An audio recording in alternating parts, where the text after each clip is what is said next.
بسم اللہ الرحمن الرحیم الحمد للہ الذی نور قلوب العارفین بنور معرفتہ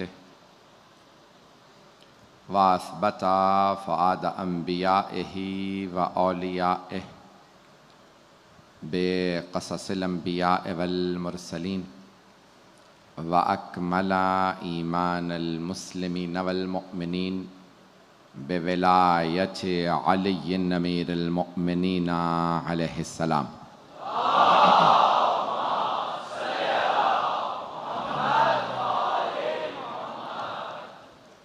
والصلاة والسلام والتحیۃ والاکرام علی افضل الموجودات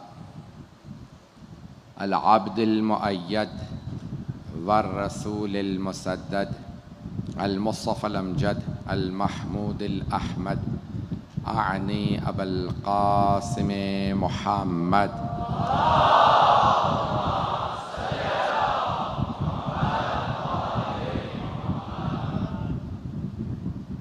وعلى روحه ونفسه وسهره ووصيه سید الاتقیاء والاصفیاء مولا الموالی امام المتقین علی بن ابی طالب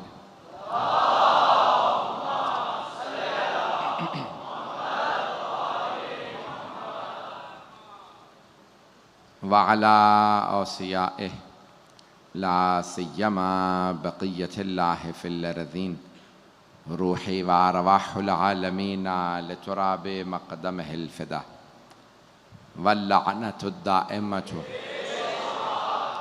على أعدائهم أجمعين من الآن إلى قيام يوم الدين أما بعد فقد قال الله الحكيم في كتابه الكريم بسم الله الرحمن الرحيم وإذ أخذ الله ميثاق النبيين لما آتيتهم كتاب وحكمة ثم جاءهم رسول مصدق لما معهم لتؤمنن به ولتنصرنه قال أأقررتم وأخذتم على ذلك إسري قالوا أقررنا قال فاشهدوا وأنا معكم من الشاهدين صدق الله العلي العظيم صلوات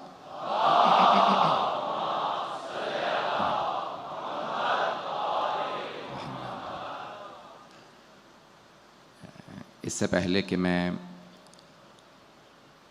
اپنے عشرہ مجالس سے متعلق کچھ معروضات آپ کی خدمت میں عرض کروں، چند مطالب کو پیش کرنا ضروری سمجھتا ہوں۔ بعض اوقات انسان ذمہ داری کا احساس کرتا ہے کیونکہ پوری دنیا سن رہی ہے اور اس وقت پاکستان کے تمام ادارے حکومت سن رہی ہے اس عشرے کو، مجھے بتایا گیا ہے ان کی طرف سے، اپنوں کی طرف سے، سب کی طرف سے۔ کل پاکستان میں بلوچستان میں حادثہ ہوا۔ بلوچستان کے حالات بہت سخت خراب ہیں، 13,000 گھر بہہ گئے۔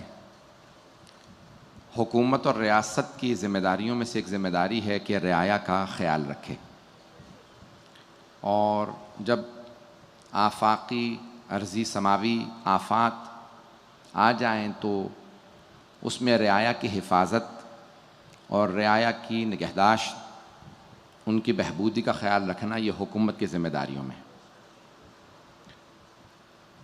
اور حکمرانوں کے لیے لازم و ضروری ہے کہ وہ ان کی تمام تر جو بنیادی ضروریات ہیں، جسے آپ آسان الفاظ میں کہتے ہیں حقوق بشر، بنیادی حقوق یعنی ہیومن رائٹس جسے کہا جاتا ہے، جو ہر انسان کے لیے ضروری ہیں، خوراک، کھانا پینا، لباس، تعلیم، سیکیورٹی یعنی امن و امان کی صورتحال، یہ سب ہر انسان کی ضرورت ہے۔ یہ نہیں کہہ سکتے کہ مجھے چاہیے دوسروں کو ضرورت نہیں ہے اس کی۔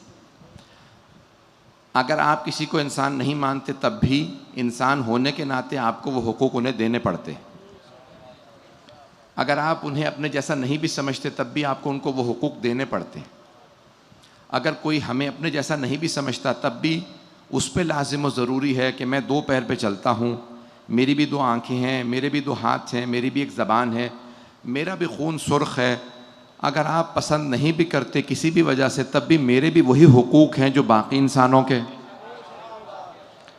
تو تمام انسانوں کے وہی حقوق ہیں جسے بنیادی ہیومن رائٹس کہا جاتا ہے. اب سے تقریباً 75 برس پہلے، 74 برس پہلے یونائٹڈ نیشنز کو جب تشکیل دیا گیا، اقوام متحدہ کو، وہاں پہ ہیومن رائٹس کی بحث کی گئی. تو ہیومن رائٹس میں بحث تو آج 70-75 برس پہلے ہوئی، لیکن سردار انسانیت نے 1400 برس پہلے انسانوں کے حقوق بتائے، اور صرف بتائے نہیں، ان پہ عمل کروایا. میں نے کل عرض کیا تھا کہ عقل کا صحیح استعمال انسان کو حکمت کی طرف لے جاتا ہے، غلط استعمال انسان کو مکار و عیار بنا دیتا ہے. اور اگر آپ کی سادہ کراچی کی زبان میں کہوں تو جو اپنی عقل کا غلط استعمال کرتا ہے وہ عقل مند نہیں کہلاتا، وہ شاطر کہلاتا ہے. اب شاطرانہ عیاری سے کوئی آدمی حکمران بھی بن سکتا ہے، دولت بھی حاصل کر سکتا ہے، پیسہ بھی کما سکتا ہے. یہی عقل ہے، انسان اس کا استعمال کرے تو اسے حکومت بھی مل سکتی ہے، عیار طریقے سے بھی مل سکتی ہے، اور انسان کو صحیح طریقے سے بھی حکومت مل سکتی ہے. میں بہت تیزی سے آگے بڑھوں گا، توجہ کر لیجئے گا. تو سب سے پہلے تو میں تعزیت کرتا ہوں کہ جو جانوں کا نقصان ہوا، چاہے وہ کوئی بھی مسلمان ہو، کہیں پہ بھی ہو، ان جانوں کا نقصان پاکستان کا نقصان ہے. اور حکمران طبقہ اس بات پہ توجہ رکھے کہ وہ کوئی بھی ہو، حکمران طبقے کے اندر جتنے بھی افراد آتے ہیں وہ اپنی ذمہ داری محسوس کریں. جناب مولا کائنات کی وصیتوں میں سے ایک وصیت ہے، اشارہ کر کے آگے بڑھ رہا ہوں، 1-2 دن بعد تفصیلی پیش کروں گا اس کو، شاید 6 محرم کے مجلس میں اگر تفصیلی پیش کر سکوں. مولا نے جو جناب مالک اشتر کو بیان کیا تھا، میں اس میں سے کچھ مطالب پیش کرنا چاہ رہا ہوں اس سال. تو اس میں مولا نے فرمایا تھا، اے مالک، کسی ایسے آدمی کو اپنا وزیر نہ بنانا جو تم سے پہلے ظالموں کا وزیر رہ چکا ہو. خدا کی قسم الفاظ وزیر ہی کے ہیں، نائب کے، وزیر کے الفاظ ہیں. مولا نے 1400 سال پہلے کہا جو کبھی کسی ظالم کا وزیر رہا اسے اپنا وزیر نہ بنانا. کہا مولا اب تو ظالم کا وزیر نہیں، اب عادل کا وزیر ہے، پہلے ظالم کا وزیر تھا. کہا نہیں، کیونکہ ظالموں کا مددگار رہا ہے. جو ظالموں کا ساتھ دے چکا ہو وہ عادل کا کبھی صحیح ساتھ نہیں دے گا. شاید حکمرانوں کو سمجھ آ جائے.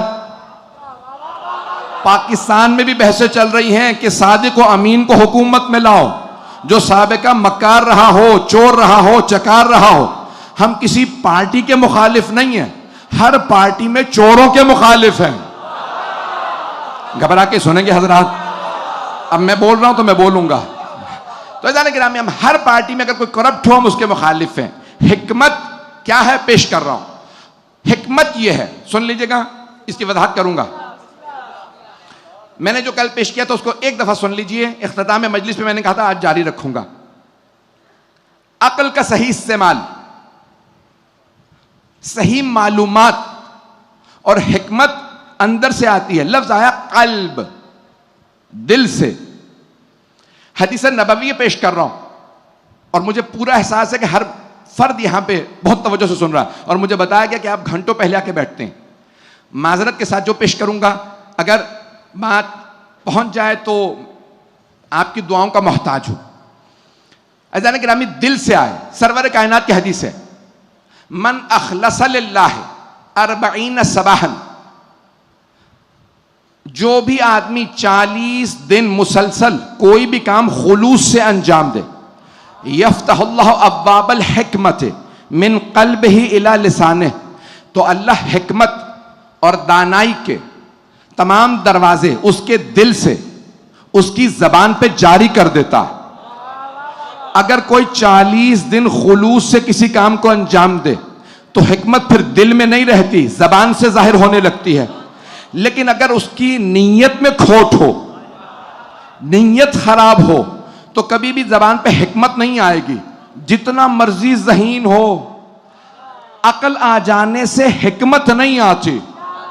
تھوڑی سی توجہ کریں گے، ابھی نہیں، جب سارے پہنچ جائے تو سب بولیے گا. عقل آ جانے سے حکمت نہیں آتی.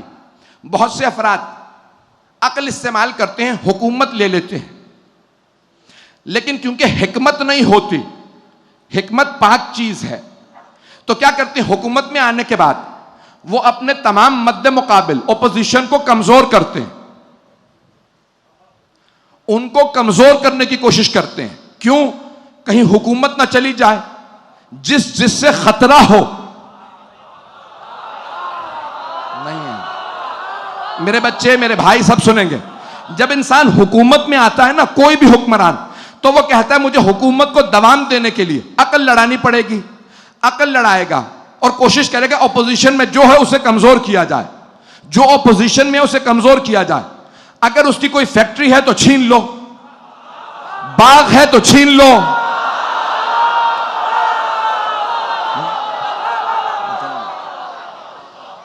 جو اس کے پاس ہے اسے چھین لیا جائے. حضرات چلتے رہیں گے، جس محبت سے سن رہے ہیں میرے بچے، میرے نوجوان، میرے بھائی، میرے بزرگ، سب کے سب غور سے سنیں گے. تو آنے والا حکمران جب اس کے پاس عقل ہو، دین نہ ہو، دیانت نہ ہو، حکمت نہ ہو، تو وہ عقل کا صحیح استعمال نہیں کرے گا، عقل کا غلط استعمال کرے گا. اور غلط استعمال کرنے کے بعد وہ عیاری کرے گا، مکاری کرے گا، حقدار کو اس کا حق نہیں دے گا. مولا کائنات جب حکومت میں آئے، تھوڑی سی توجہ کریں گے، مولا کائنات جب حکومت میں آئے تو آپ نے کہا میں حکمت سے فیصلے کروں گا.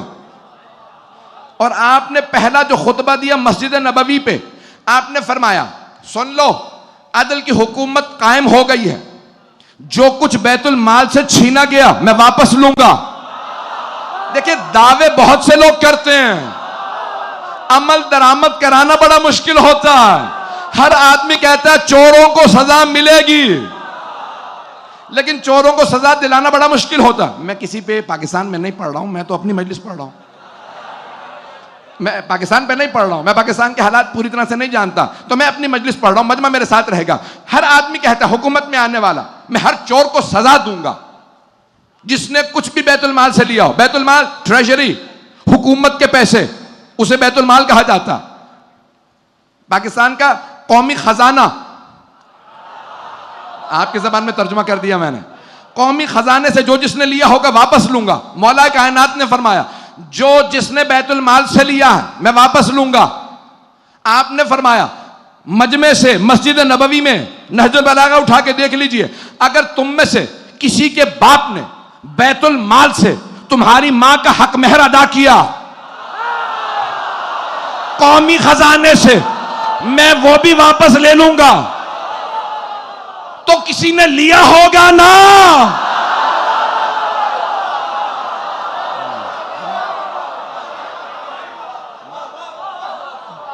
میں بیت المال کا لوٹا ہوا ہر پیسہ واپس لوں گا. اور اگر کسی نے کوئی بھی یہاں پہ بیت المال سے لیا، سب خود واپس کر دیں. اگر واپس نہیں بھی کرو گے، میں جانتا ہوں یہ ہے عدل، حکمت عدالت کی طرف لے جاتی ہے. عیاری، مکاری، شاطرانہ حرکتیں انسان کو ظلم کی طرف لے جاتی ہیں. نہیں پہنچا سکا ہے میرا مجمع میرے ساتھ؟ بھائی تھوڑی سی توجہ کریں گے. دیکھیں دو مضبوط طاقتور حکمران، دو کوئی بھی دو افراد حکومت میں آئے، طاقتور ہیں. ایک کو آپ کہتے ہیں ظالم ہے. مجھے پتا ہے میں کیا پڑھ رہا ہوں، مجھے پتا ہے بہت سے لوگ داد نہیں دیں گے، پڑھوں گا، بڑی ذمہ داری سے پڑھوں گا. مجھے بتایا پاکستان کے کئی ٹیلی ویژن چینلز پہ جا رہا ہے. مجھے میرے اہل سنت بھائیوں نے، علماء نے کہا ہم سب سن رہے ہیں، اس لیے پڑھ رہا ہوں. غور سے سنیے گا، ہر مضبوط حکمران عادل نہیں ہوتا. اگر پہنچ جائیں، کچھ لوگ پہنچ گئے. ہر مضبوط حکمران عادل نہیں ہوتا. کچھ ظالم ہوتے ہیں، کچھ عادل. ایک کہتا ہے میرا دل مضبوط ہے، میں بھی سب کچھ چھینوں گا. اور اہل بیت کہتے ہیں یہ ظلم ہے. نہیں ہے. مولا کائنات کہہ رہے ہیں میں بھی واپس چھینوں گا. ایک کسی کا حق چھین رہا ہے، گھر پہنچ گیا. دوسرا لوٹا ہوا مال چھین رہا ہے. جو کسی کا حق چھینے وہ ظالم, جو لوٹا ہوا مال واپس لے وہ عادل. بات پہنچ رہی, اب بات پہنچ رہی ہے. میں ایسے ہی پڑھوں گا. تو جانے گرامی, بڑا فرق ہے حکمت کے استعمال میں اور عیاری کے استعمال میں. میں ممنون ہوں آپ بزرگوں کا جو مجھے حوصلہ افزائی کر رہے ہیں اپنے اشاروں سے, اپنے چہروں سے, اپنی آنکھوں سے.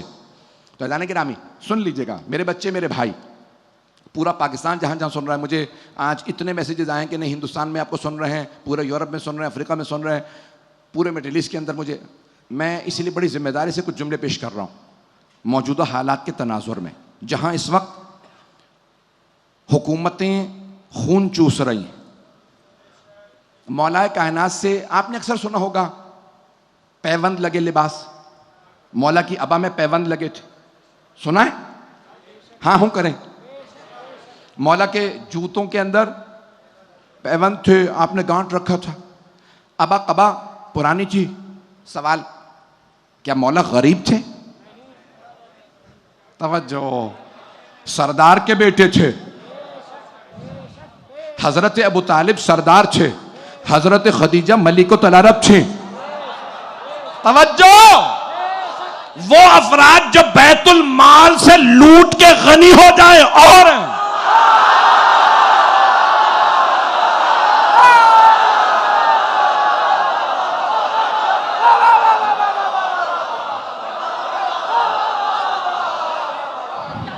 امیر ہو جائیں.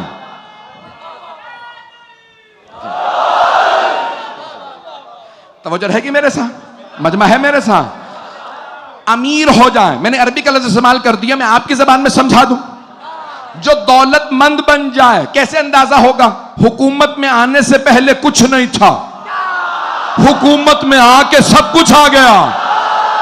خدا کی قسم میں پاکستان کے حالات نہیں پڑھ رہا, میں ساری تاریخ اسلام بیان کر رہا ہوں.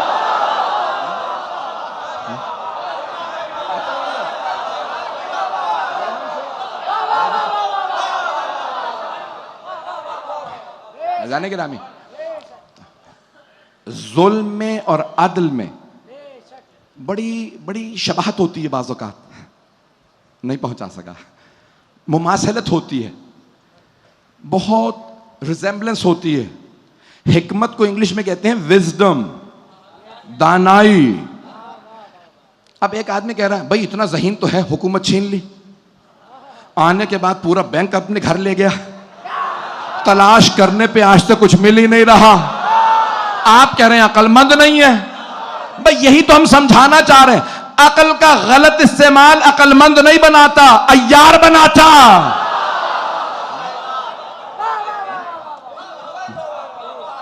عقل کا غلط استعمال عیار بناتا.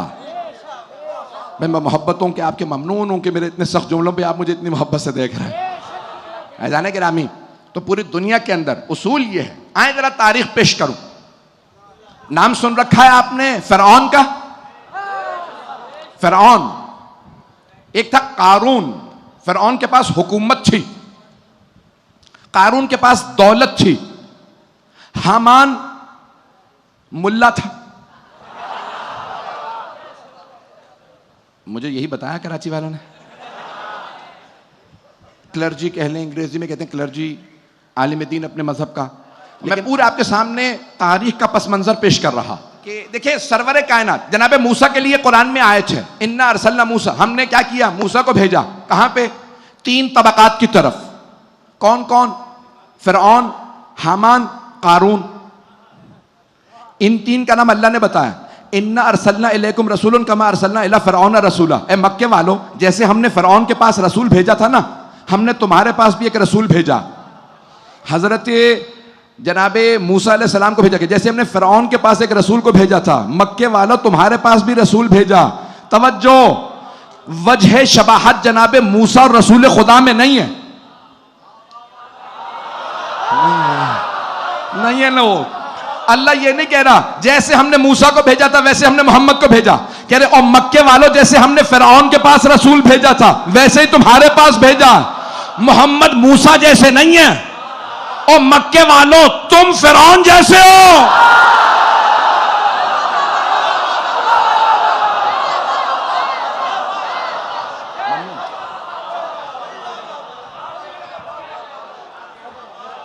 پہنچ رہی ہے میں؟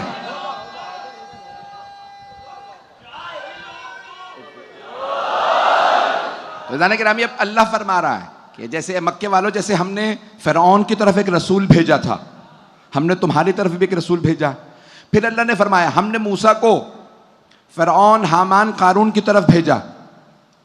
اور پھر اللہ فرماتا ہے کہ اے رسول ہم نے آپ کو بھی اسی طرح سے بھیجا. تو اب 3 طبقات ہیں، یہ 3 نام نہیں ہیں، یہ 3 فکریں ہیں، یہ 3 سوچ. تو اب یہ 3 طبقات ہیں جن کی طرف جناب موسیٰ کو بھیجا گیا. 3 طبقات پیغمبر کی امت میں تلاش کریں. فرعون کون تھا؟ ظالم حکمران.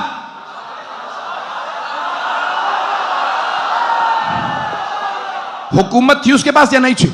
بادشاہ تھا اپنے زمانے کا، خدائی کا دعویٰ کرتا تھا. وہ کہتا تھا انا ربکم الاعلی، میں تمہیں کھانا کھلاتا ہوں، تمہارا خدا ہوں.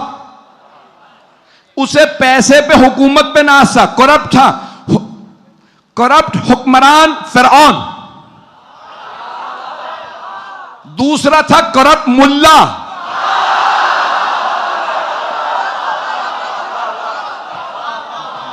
وہ تھا حامان.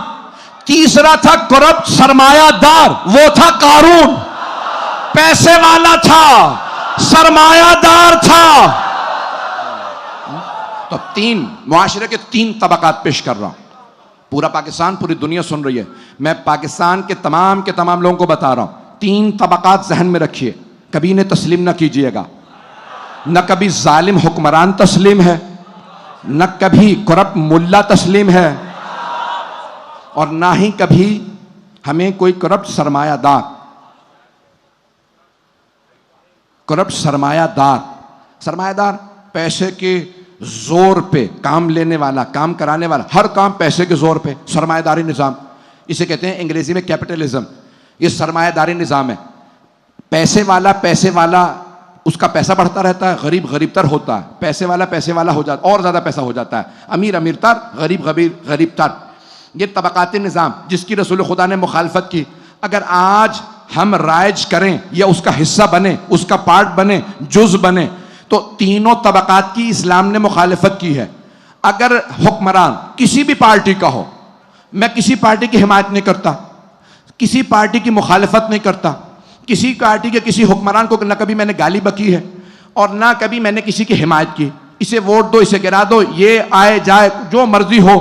ہمارا بس ایک اصول ہے جو ہمیں رسول خدا نے دیا، قرآن کے ذریعے مولا کائنات نے بتایا، کہ کبھی بھی کسی ظالم کی حمایت نہ کرنا، ظالم حکمران کی حمایت نہ کرنا. سارا مجمع میرے ساتھ ہوگا. ظالم حکمران کی حمایت نہ کرنا، کسی بھی دور میں ہو، کسی بھی طبقے سے ہو، پاکستان میں ہو، ہندوستان میں ہو، ایران میں ہو، عراق میں ہو، سعودی عرب میں ہو، آج ہو کل ہو. سبحان اللہ. ظالم کی حمایت نہیں کر سکتے. کیوں؟ مجمع ہے میرے ساتھ؟ بھئی اسی طرح چلتے رہیے گا، وقت بہت تیزی سے گزر رہا ہے، موضوع میں مکمل کرنا چاہتا ہوں. تو ظالم حکمران کی حمایت کرنے کا کیا اثر ہوتا ہے؟ آئیں ذرا سورہ جاسیہ، قرآن کریم کا سورہ. اللہ فرما رہا ہے فَاسْتَخَفَّ قَوْمَهُ. فرعون نے کیا کیا؟ اپنی قوم کی خفت کی، تذلیل کی، تضحیک کی. میں صرف کردار بتاؤں گا قرآن سے. آپ تمام افراد مصداق تلاش کیجئے گا، آپ خود تلاش کیجئے گا. اللہ فرما رہا ہے فَاسْتَخَفَّ قَوْمَهُ. اس نے اپنی قوم کی خفت کی، تذلیل کی. جھک جاؤ، بیٹھ جاؤ. انہوں نے پلٹ کے کیا کیا؟ فَأَطَاعُوهُ. اس خفت کو قبول کر لیا، سامنے جھک گئے، اس کے سامنے اطاعت کرنے لگے. ایسے ہوتے ہیں لوگ جو جھک جاتے ہیں حکمرانوں کے سامنے. اس کا پیسہ دیکھتے ہیں، جھک جاتے ہیں. حکومت کا زور دیکھتے ہیں، جھک جاتے ہیں. پیش کر رہا ہوں میں، مجھے پرواہ نہیں ہے کسی کو اچھا لگے برا لگے. کوئی بھی حکمران ظالم ہو، ظالم کی علامت یہ ہوتی ہے کہ وہ لوگوں کی تصحیح کو تذلیل کرتا ہے. مجھے بھی کسی نے کسی عرب ملک کے کسی حکمران کی کوئی ویڈیو کلپ بھیجی, اندر سے کوئی گارڈ ریکارڈ کر رہا تھا, اس نے باہر کسی دوست کو بھیجی, اس نے کہیں چلا دی.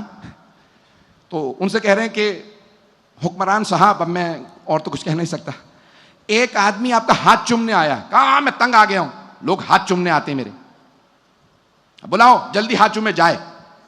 بلایا, کہا جلدی ہاتھ چومو. اس نے ہاتھ, بوڑھے آدمی نے ہاتھ چوما, کہا دھکا دو نکالو. کہا بادشاہ سلامت بہت شکریہ آپ نے ہاتھ چومنے دیا. فرعون بھی ایسا ہی کرتا تھا. پیغمبر اسلام فرماتے ہیں میری امت کے بدترین لوگ وہ ہیں جن کے شر سے بچنے کے لیے لوگ ان کا احترام کریں.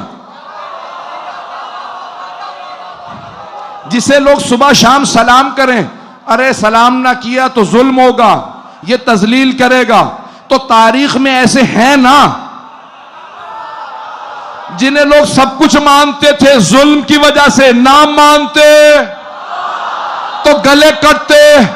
لیکن خدا کی قسم تاریخ گواہ ہے, آل محمد نے کبھی کسی کے سامنے سر نہیں جھکایا. اگر حکمرانوں نے سر کاٹے گا, سر کاٹ لو, یہ سر جھکے گا نہیں, کیونکہ یہ سر علی کا سر ہے, حسن کا سر ہے, حسین کا سر ہے.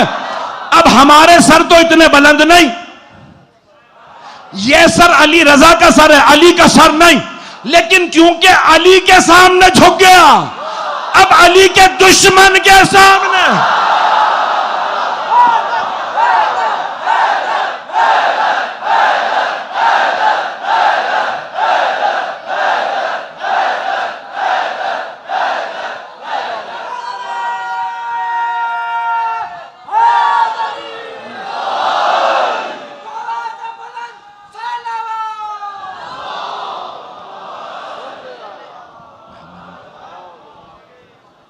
توجہ فرما رہے تھے جانے کے نا. اپنی اپنی ارزش کو سمجھیں. آپ میں سے ہر انسان محترم ہے. کیوں؟ کیونکہ وہ حسین والا ہے. یہ ہمارے سر جھکیں گے نہیں. میں ممنون ہوں آپ کی محبتوں کا. کیوں؟ آیا صرف فرعون برا ہے؟ آئیں قرآن کی آیت کو مکمل کر دوں. فَاسْتَخَفَّ قَوْمَهُ فَأَطَاعُوهُ. اللہ فرماتا ہے اس نے اپنی قوم کی تذلیل کی. قوم نے کیا کیا؟ پلٹ کے اطاعت کی. فرعون تو جگہ جگہ اللہ نے قرآن میں بتایا برا تھا. سورہ جاثیہ اللہ اس مقام پہ فرماتا ہے انہم کانوا قوما فاسقین. اللہ فرماتا ہے وہ جو فرعون کے سامنے جھک گئے تھے وہ قوم ہی فاسق تھی.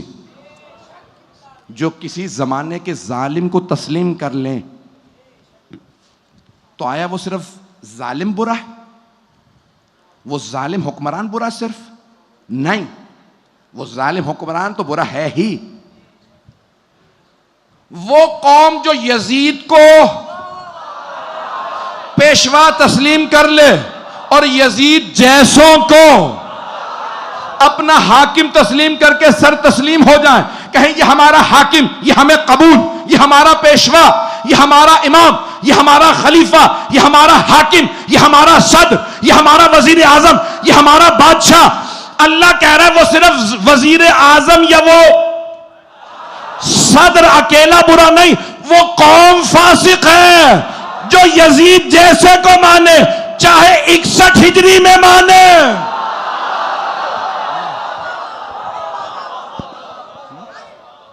یا 1444 ہجری میں مانے. برا لگ رہا ہے؟ حکمت و دانائی کی طرف چلیے. ہم میں سے کوئی آدمی کبھی ایسا نہ ہو کسی حکمران سے صرف اس لیے قریب ہو جائے یہ مجھے مراعات دے گا, یہ مجھے پیسہ دے گا, یہ مجھے عہدہ دے گا. تاریخ میں بڑے بڑے افراد پیغمبر کے ساتھ ساتھ چلتے تھے, حکومتوں نے عہدے دیے, انہوں نے علی سے پردہ کر لیا.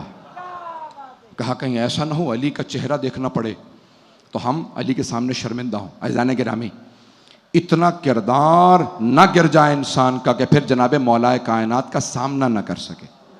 یزید امام حسین کو مارنا چاہتا تھا. اس نے ایک مرتبہ سب سے کہا مجھے حسین کو مارنا بیعت نہیں کر رہا ہے. کہ دیکھ تو ہے حکمران, تیرا ساتھ تو کوئی دے گا نہیں, تیرا تو باپ کہہ گیا ہے, تو ایسا تو ویسا, سب تیرا کردار جانتے ہیں. کیا کروں پھر؟ کہ کسی ملا سے فتویٰ لے لے. آپ نے سنا ہوگا کسی نے انٹرویو میں کہا تھا کہ جناب امیر اپنے ہی حکومت میں کسی قاضی کی عدالت میں گئے, اس نے مولا کے خلاف فیصلہ دے دیا. اس قاضی کا نام معلوم ہے؟ قاضی شرح. اسی سے یزید نے فتویٰ مانگا, سن مجھے حسین کے خلاف فتویٰ چاہیے, میں مارنا چاہتا ہوں. اس نے لکھا حسین نے حاکم وقت خلیفہ وقت کے خلاف بغاوت کی ہے, یہ واجب القتل ہے. اس نے لکھا, مہر لگائی, 5000 مفتیوں نے دستخط کیے.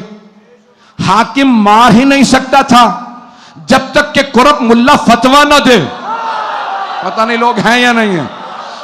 یہ جو خون حسین پہ بھی دستخط کر دے, میں ان کی بات کر رہا ہوں, علماء کی بات نہیں کر رہا.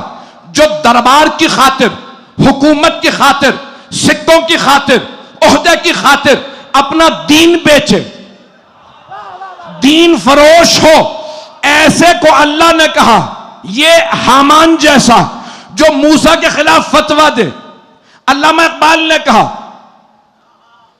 موسیٰ و شبیر, فرعون و یزید.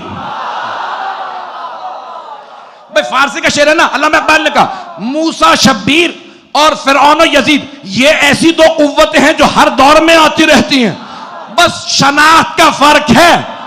حسین کو پہچان لو, یزید خود پہچانا جائے گا.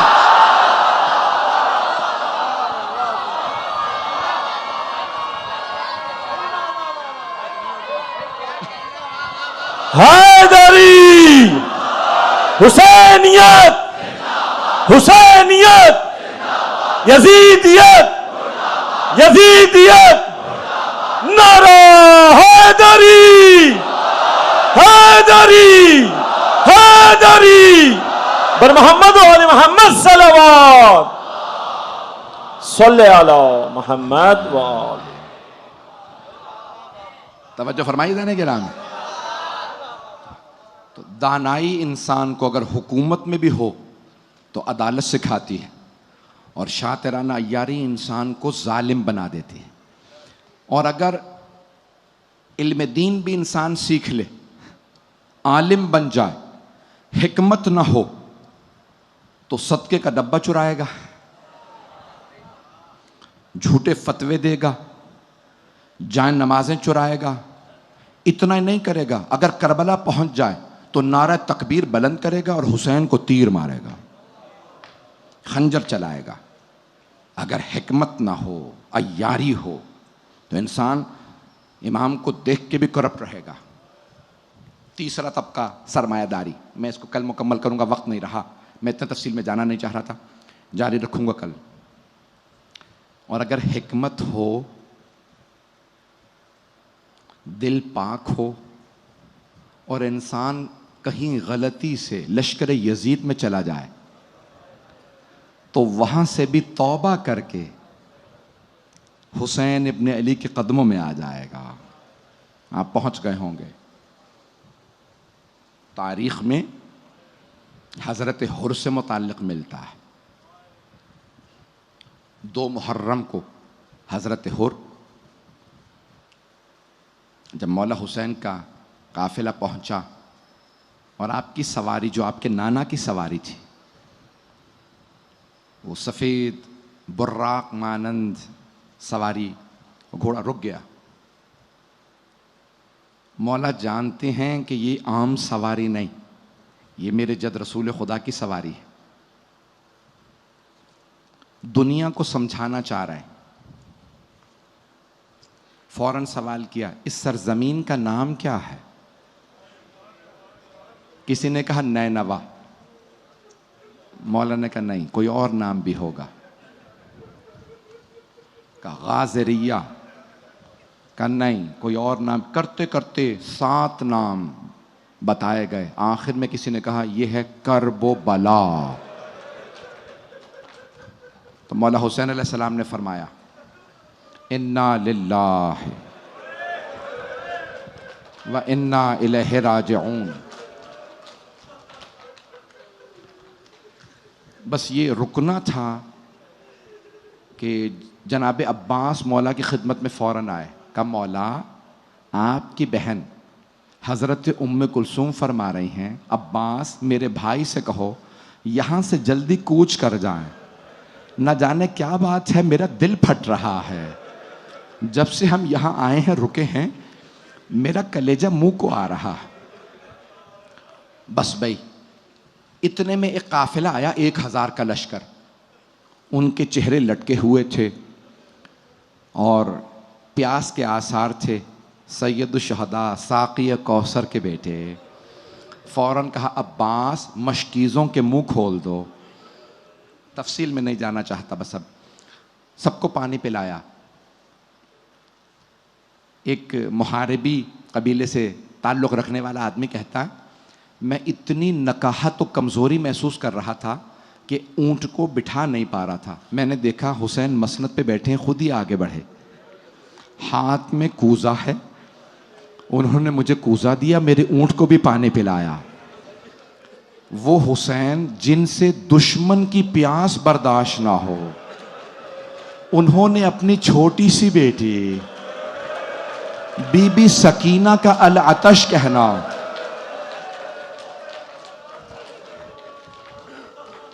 کیسے برداشت کیا ہو.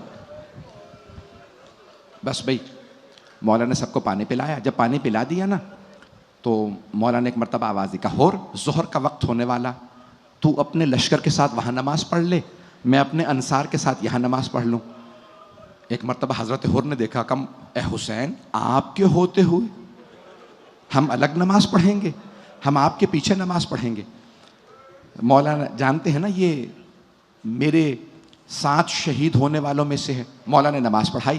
جیسے نماز مکمل ہوئی مولا دوبارہ المیمون جو سواری تھی آپ کی متعدد مولا کی سواریاں موجود تھیں اس سواری پہ آئے. جیسے ہی مولا نے لجام فرس میں ہاتھ ڈالا عربی میں لجام کہتے ہیں آپ اردو میں لگام. جیسے ہی مولا نے لجام فرس میں ہاتھ ڈالا نا ہر تیزی سے آگے بڑھا اور لگام میں ہاتھ ڈال کے کہا حسین میں جانے نہیں دوں گا. عبید اللہ ابن زیاد نے مجھے بھیجا ہے آپ کو گرفتار کرنے. جیسے اس نے اونچی آواز سے کہا مولا نے ایک مرتبہ آواز کہا لین کلامک یا شیخ اے حر آرام سے بات کر. تو اکیلا ہے میرے ساتھ میری بہنیں بھی ہیں. میری بہنوں نے کسی کو مجھ سے اونچی آواز میں بات کرتے نہیں دیکھا. زینب برداشت نہیں کرے گی کوئی میرے ساتھ ایسے بات کرے. آرام سے بات کر. جب حضرت حر نے لگام نہیں نہ چھوڑی تو ایک مرتبہ مولا نے جملہ کہا سکلت قومک تیری ماں تیرے غم میں بیٹھے.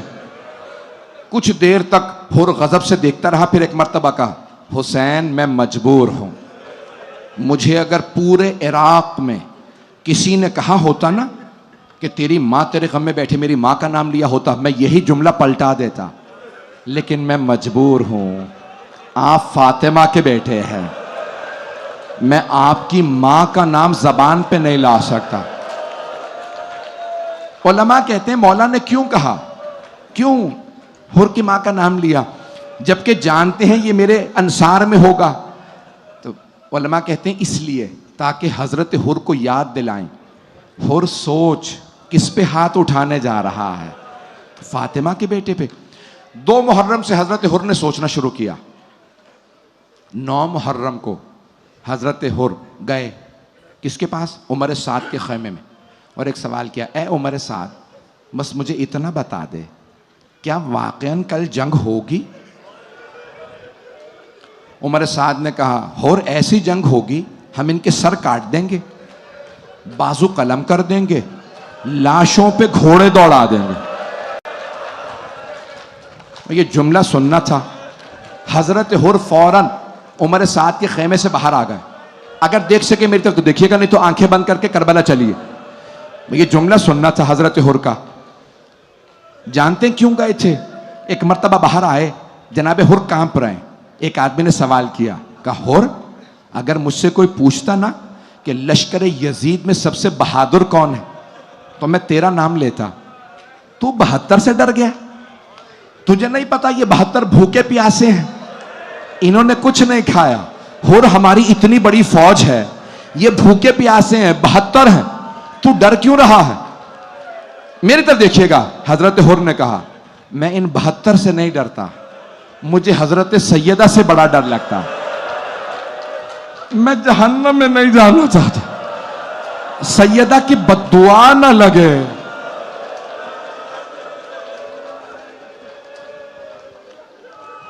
بس بھائی تابوت و علم برآمد ہونے ہیں. آج کے تبرکات 10 منٹ, زیادہ سے زیادہ 10 منٹ کی زحمت دوں گا, میرے ساتھ رہیے گا.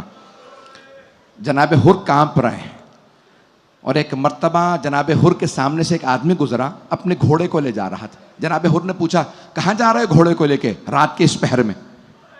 اس نے کہا ہر دیکھتے نہیں گرمی کتنی, میرا گھوڑا بڑا پیاسا ہے, میں نے سوچا میں پانی پلا لاؤں.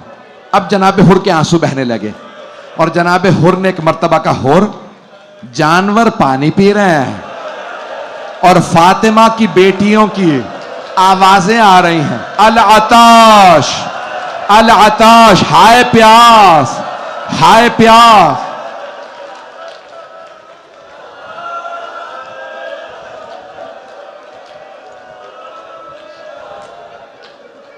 بس بھائی ایک مرتبہ جناب ہر آئے اور عمر سعد کے خیمے سے نکل کے مولا حسین کے خیمے کی طرف جانے لگے. جب جا رہے تھے نا تو آپ کے بیٹے نے سوال کیا, علی ابن ہر نے, بابا کہاں جا رہے ہیں؟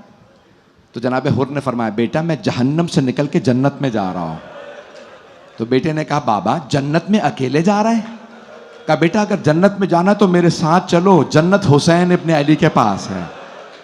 بیٹا ساتھ چلنے لگا, غلام اور کچھ لوگوں نے لکھا غلام اور بھائی بھی ساتھ آئے. بس جب چلنے لگے نا تو ایک مرتبہ جناب ہر نے اپنے بیٹے کو دیکھا, کہا بیٹا میرے ہاتھ باندھے. کہا بابا جان ہاتھ کیوں باندھ دوں؟ کہا بیٹا ان ہاتھوں نے حسین کے گھوڑے کی لگام میں ہاتھ ڈالا تھا, میرے ہاتھ باندھے.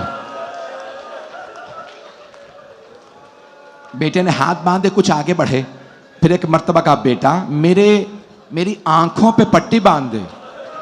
کہا بابا جان آنکھوں پہ پٹی کیوں باندھ دو؟ کہا ان آنکھوں نے حسین کو غضب سے دیکھا تھا. اب جناب ہر سوچ رہے ہیں میرے توبہ کے دروازے بند ہو چکے, میری توبہ قبول نہیں ہو.